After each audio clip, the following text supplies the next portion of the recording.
किसी ने बड़े कमाल की बात कही है कि जब आप किसी चीज को पूरी शिद्दत से चाहो तो पूरी कायनात उसे मिलाने में जुट जाती है। दोस्त, आज मैं एक ऐसे स्टूडेंट के बारे में बताने जा रहा हूँ जिन्होंने अपने पिताजी के सपने को पूरा करने के लिए खुद को पढ़ाई में झोंक दिया। दोस्त, इनके पिताजी एक छोटे से हॉस्पिटल में कंपाउंडर और माँ इनकी खेती का काम किया करती थी। दोस्त, इनके पिताजी का सपना था कि मेरा बेटा MBBS करके बहुत बड़ा डॉक्टर बने। लेकिन दोस्त, इस समय ये लड़का 10th क्लास में था और गांव से 5 किलोमीटर दूर रोज पैदल स्कूल जाया करता था। दोस्त, गांव में सही से लाइट ना होने की वजह से इसे केरोसिन के दिए जलाकर पढ़ाई करना पड़ता था और इसी तरह पढ़ाई करके इन्होंने 10वीं में अच्छे रिजल्ट से पास हुए हैं। और अब ये लड़का अपनी माँ बाप के सपने को पूरा करने के लिए अपने गांव से दूर किसी शहर में प्राइवेट स्कूल में 11th और 12th करने की ठान ली। लेकिन दोस्त, प्रॉब्लम ये थी कि इस स्कूल में इंग्लिश मीडियम से पढ़ाई होता था और इस लड़के का अभी तक का 10th तक का जो सफ़र था वो हिंदी मीडियम से था। लेकिन दोस्त, इनके सपने इतने बड़े थे कि मीडियम के बिना परवाह किए इसने उस स्कूल में एडमिशन ले लिया, क्योंकि इसे एक जुनून सा हो गया था कि हमारे माँ बाप ने जो सपने देखे हैं हमें उसे पूरा करना है। और दोस्त, अचानक हिंदी मीडियम से इंग्लिश मीडियम में आने के बाद कितनी मुश्किलों का सामना करना पड़ता है वो सिर्फ एक स्टूडेंट ही समझ सकता है। दोस्त, जब इसने इस स्कूल में पहला टेस्ट दिया था ना, तो पता है इस स्कूल का 90 मार्क्स में से सिर्फ इनके 9 मार्क्स ही आए। और दोस्त, ये लड़का अपना रिजल्ट सुनकर ये अपना आंसू को रोक नहीं पाया और ये सिर्फ इंग्लिश मीडियम की वजह से ही हो रहा था। दोस्त, ये लड़का बिल्कुल होपलेस हो गया था। इसे कुछ भी समझ में नहीं आ रहा था कि आखिर मैं क्या करूं, मैं आगे कैसे पढ़ाई करूं। और पता है, इसके टीचर कहने लगे थे कि बेटा तुम डॉक्टर बनने की सपना तो छोड़ दो, तुम पास हो जाओ वही बड़ी बात है।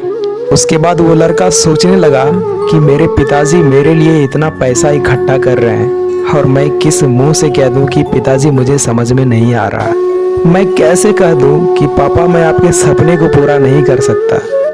इस लड़के को कुछ कहा नहीं गया और ये लड़का हार नहीं माना और अपनी मेहनत को और दुगना कर दिया।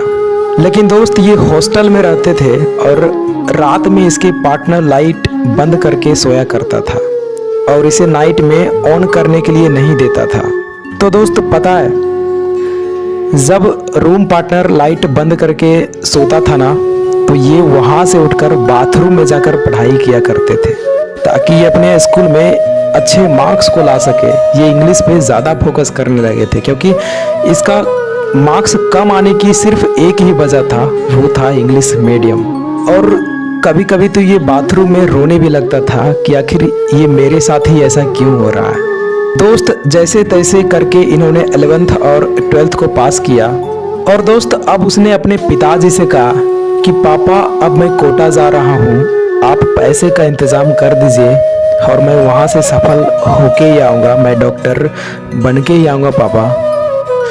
और ये लड़का कोटा चला जाता है और एक अच्छे कोचिंग में मेडिकल एंट्रेंस एग्ज़ाम की तैयारी करने के लिए एडमिशन ले लेता है। दोस्त, इनके माता पिता कितनी मेहनत से पैसे भेजते थे ये बात उस लड़के को अच्छी तरीके से पता था। इसलिए दोस्त, इसने अपने माता पिता के सपने को पूरा करने के लिए दिन रात करके पढ़ाई करने लगा। और दोस्त, इस लड़के को होली, दिवाली, दशहरा कुछ भी नहीं दिखता था और पूरे 1 साल तक घर नहीं आया। लेकिन दोस्त, साल के अंत में जब इसका एग्ज़ाम हुआ तो पता है इस लड़के का सिलेक्शन नहीं हुआ।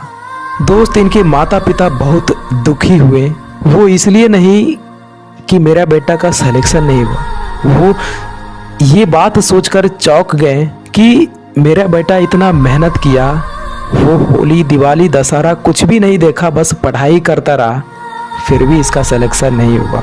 दोस्त, इनके पिताजी के आंखों में आंसू साफ साफ दिख रहा था, जिसमें उनके हर महीने की दी हुई मजदूरी और अपने बेटे का त्याग दिख रहा था। फिर उनके बेटे ने अपने पिताजी को समझाया और कहा कि पापा इस बार सिलेक्शन नहीं हुआ तो क्या हुआ, हम अगली बार ज़रूर सेलेक्ट होके आएंगे पापा।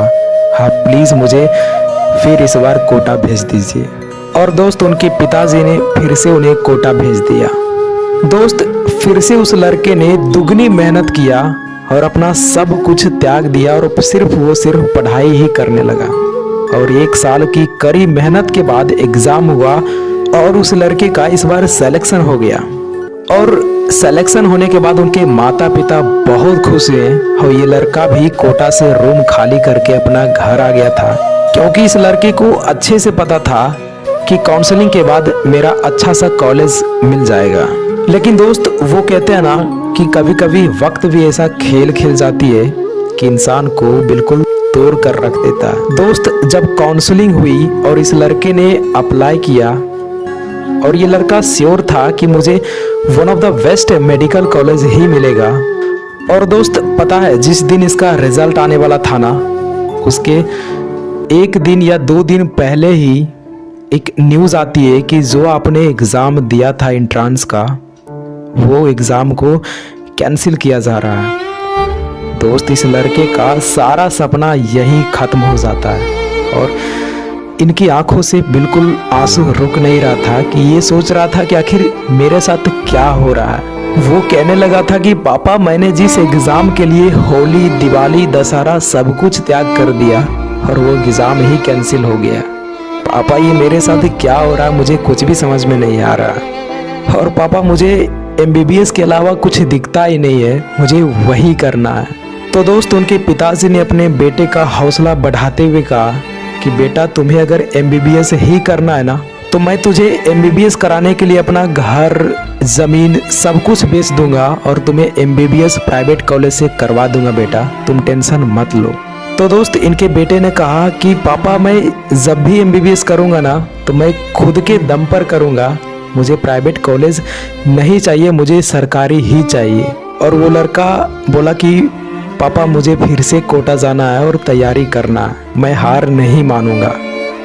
तो इनके पिताजी बोले बेटा ठीक है जाओ, कोटा में जितनी खर्च होगा ना, अगर खर्च मैं नहीं दे पाया ना तो मैं अपना सारा ज़मीन, सारा खेत बेच दूंगा, लेकिन मैं तुझे पढ़ाऊंगा और तुम्हें ये सपना पूरा करना ही है। दोस्त इतना बोलकर उनके पिताजी रोते हुए अपने बेटे को गले से लगा लिया और ये लड़का फिर से निकल पड़ा अपने सपने को पूरा करने के लिए कोटा। और दोस्त कोटा जाकर ये लड़का फिर से 24 घंटा बस पढ़ाई ही पढ़ाई करने लगा। दोस्त इनका उठना बैठना सब कुछ किताबों से ही शुरू होता था और किताबों से ही खत्म होता था। ये लड़का पढ़ाई में इतना बिजी हो गया था कि दिवाली के दिन भी इसे पता नहीं था कि आज दिवाली है। जब शाम हुआ और इसने मेस गया तो वहां देखा कि मेस तो बंद है। तब इन्हें पता चला कि आज दिवाली है। और उस दिन उस लड़के ने एक बिस्किट और पानी दोनों को मिक्स करके उसने खा लिया। लेकिन दोस्त माँ तो माँ होती है ना, उसकी माँ रात में कॉल करके पूछी कि बेटा आज दिवाली है, तुमने कुछ मिठाई खाया या नहीं। तो दोस्त अगर माँ माँ होती है ना तो बेटा भी किसी से कम नहीं होता। तो दोस्त ये लड़का कह दिया कि माँ हमने मिठाई, खीर, पूरी सब कुछ खा लिया है, बस आप अपना ख्याल रखिएगा। दोस्त कभी कभी अपने माँ बाप को खुश करने के लिए ना स्टूडेंट को झूठ बोलना ही पड़ता है, क्योंकि ये टारगेट इस लड़के का था और ये नहीं चाहता था कि मेरी वजह से मेरे माँ बाप दुखी हो। और दोस्त फिर से साल के अंत में इस लड़के का एग्ज़ाम हुआ और इस बार फिर इसका सिलेक्शन हो गया और फिर से ये लड़का खुश हो गया और इनके माँ बाप भी खुश हो गए।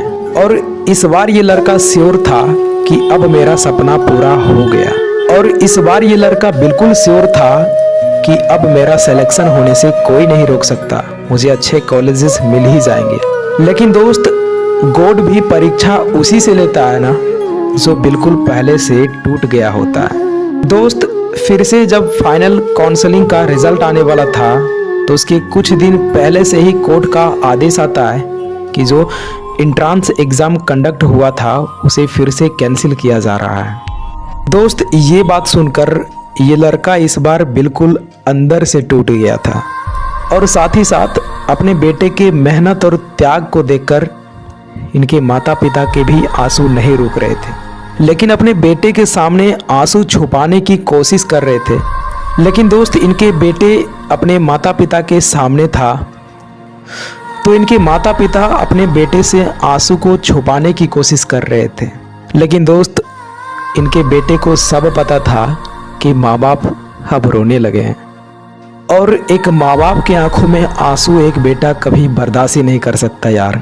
उनके बेटे ने तुरंत कहा, पापा आप टेंशन ना लीजिए, मैं वादा करता हूँ कि आपके आज के हर एक आंसू का बदला ज़रूर लूँगा, और मैं MBBS बन के ही छोड़ूंगा पापा, बस आप अपने बेटे से भरोसा मत खोइएगा। दोस्त, इतना कहकर वो लड़का उसी दिन कोटा जाने के लिए रेडी हो गया और वो घर से कोटा चला गया। और ठीक 1 महीने के बाद वापस से एग्ज़ाम होना था, और ये लड़के ने एग्ज़ाम दिया। और वो कहते हैं ना कि मेहनत के आगे किस्मत की इतनी औकात नहीं कि वो आपको सफल होने से रोक सके। दोस्त, जब इसका रिजल्ट आया ना तो इसका पता है रैंक क्या था? इसका रैंक ऑल इंडिया रैंक 569 था, और पूरे राजस्थान में रैंक 52 था। और दोस्तों, फाइनली इसका सिलेक्शन हो गया।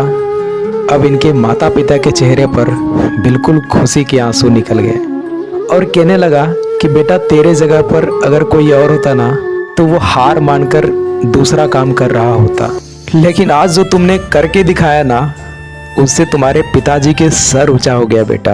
I proud of you. तो दोस्त, इस कहानी से सीखने वाली बात तो ये है कि कभी भी असफलताओं से घबराकर हार मत मानिएगा, क्योंकि दोस्त, आज अगर ये लड़का हार मान लिया होता तो शायद ये अपने पिताजी से आई प्राउड ऑफ यू शब्द नहीं सुन पाता। तो दोस्त, ये स्टोरी स्क्रिप्टेड नहीं बल्कि एक रियल घटना है, जिनका नाम है हेमेंद्र पटीदार, जो कि राजस्थान से बिलोंग करते हैं। तो दोस्त, आई होप ये मेरे द्वारा प्रेजेंट किया गया स्टोरी आपको पसंद आया होगा। अगर पसंद आया तो वीडियो को लाइक एंड चैनल को सब्सक्राइब जरूर कीजिएगा। मिलते हैं अब नेक्स्ट वीडियो में, तब तक के लिए